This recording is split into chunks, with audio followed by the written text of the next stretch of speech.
Hello, my name is Justin Adams, and welcome to my October reviews, motherfuckers. So, because I'm weird, I realized that if I actually reviewed Can of Worms before Phantom of the Megaplex, it would have been my 6th October review. What's the significance about that? Well, Can of Worms was actually the 6th Disney Channel original, but only the 3rd Halloween one, so that defeats everything I literally just said. Right after Xenon Girl of the 21st Century, Disney released another Halloween movie that isn't really a Halloween movie, but it's called a Halloween movie. It's more of a sci-fi movie more than anything, but because of the creepy creatures and how it's a part of Disney Channel's October movie lineup, I will go on and say that it is a Halloween movie. When I was a kid, I actually only saw the first half of this. So under my surprise, I didn't know if this was actually a Halloween movie or a movie about creatures in any way. Because when I was in school at the time, there was this book called How to Eat Fried Worms. And while that became its own movie years later, I always thought that this movie was that. But it wasn't until I grew up a little and saw the previews more, I realized that this movie is about aliens. So without further ado, let's get right to it. This is Can of Worms. The movie starts off solidly. Instead of other Disney Channel originals, this movie has an actual opening scene. Most of these flicks like to just go straight to it. Props right there.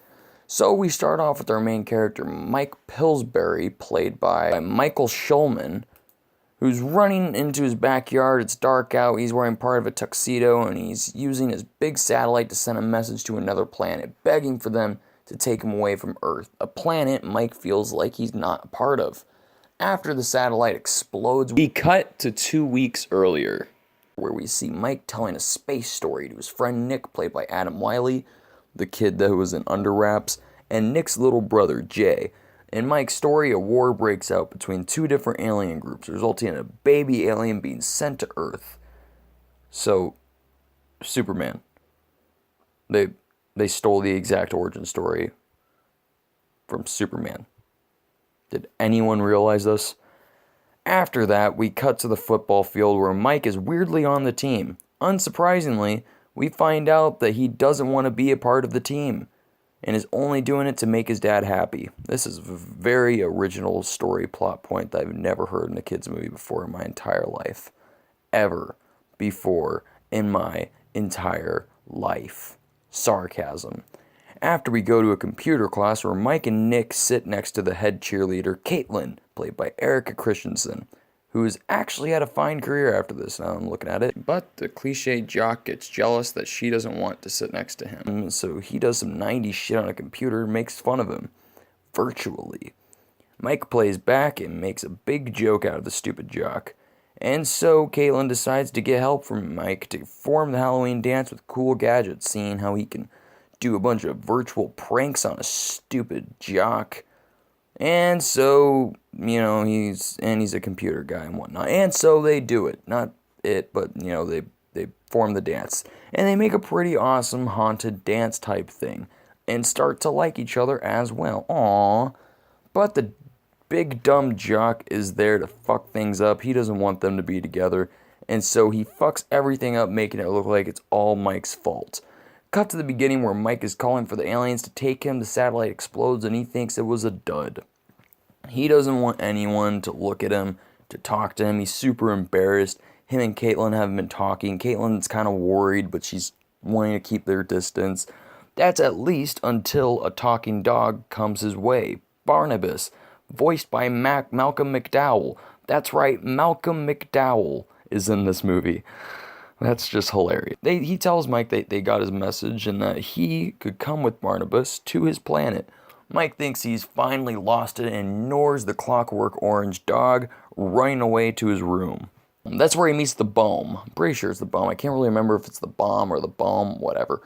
This is where he meets the Bomb, another disgusting puppet alien who's actually a lawyer. He hears about Mike's case and wants to help sue the shit out of planet Earth. Mike says he doesn't want to do that, and he thought that the message wouldn't really receive. Nick tells the alien to fuck off, and then the alien threatens to sue Nick for wasting his time. Nick stalks Caitlin, wanting to apologize, but instead he sees Clockwork Orange Dog again, and is convinced to go with them to the other planet. especially after he broke the Stargate door and a can of worms, meaning that Earth is no longer under the protection it was before. But first, he wants to say bye to Caitlin. But before he could say bye, the loafer alien, another puppet alien, comes his way, zapping Mike's ability to move his legs, preventing him to meet Caitlin. This alien wants to be Mike's agent, thinking his life can be a good television series in the intergalactic universe. Mike refuses, grabbing his eyeballs. The loafer leaves, violated. Nick swings by, thinking Mike is officially losing it.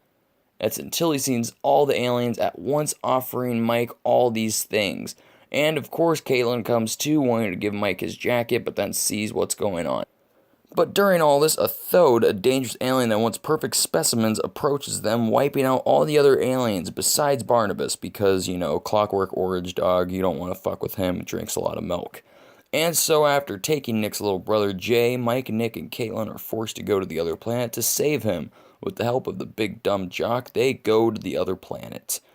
While they're there, they find out that Mike's Superman ripoff story is real, and those creatures are captured by the evil Thode. Does this mean Mike is the baby that was forced to be raised by the humans?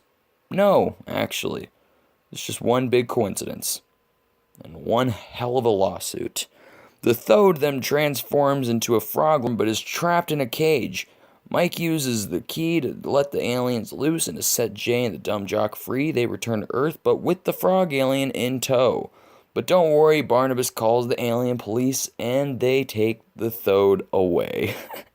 That's right, the movie ends at a football game. Yes, that's right, he's still playing football, where Barnabas tells Mike, "There was me, that is Alex, and my 3 droogs, that is Pete, Georgie, and Dim.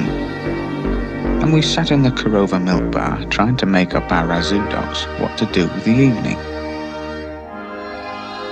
The Korova milk bar sold Milk Plus Velocet, or Synthomesk, or Drencrum, which is what we were drinking. This would sharpen you up and make you ready for a bit of the old ultra-violence." Earth is protected again and that the message was deemed as an accident.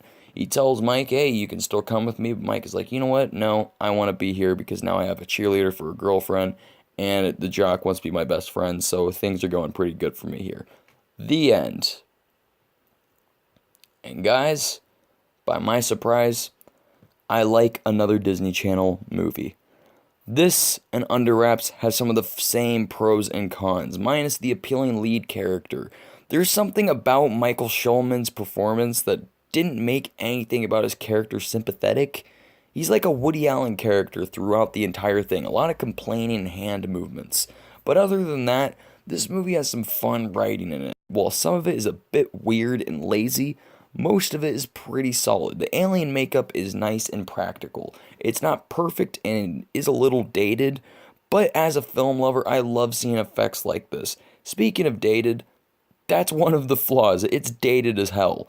But that's about it, really, and the reason why I like it so much is because compared to all the other movies, yes, even Under Wraps, which I liked a lot, this one actually feels like a movie. It's shot like a movie, it's written like a movie, and the effects are made and handled like a movie. Not a TV movie, not a Disney Channel movie, but like an actual legit movie. I don't know, I could be a stoned idiot though. But I really, really enjoyed Can of Worms. Guys, that's what I think about it. What do you guys think? Let me know in the comment section. Like, subscribe, blah, blah, blah. Yes. Yes.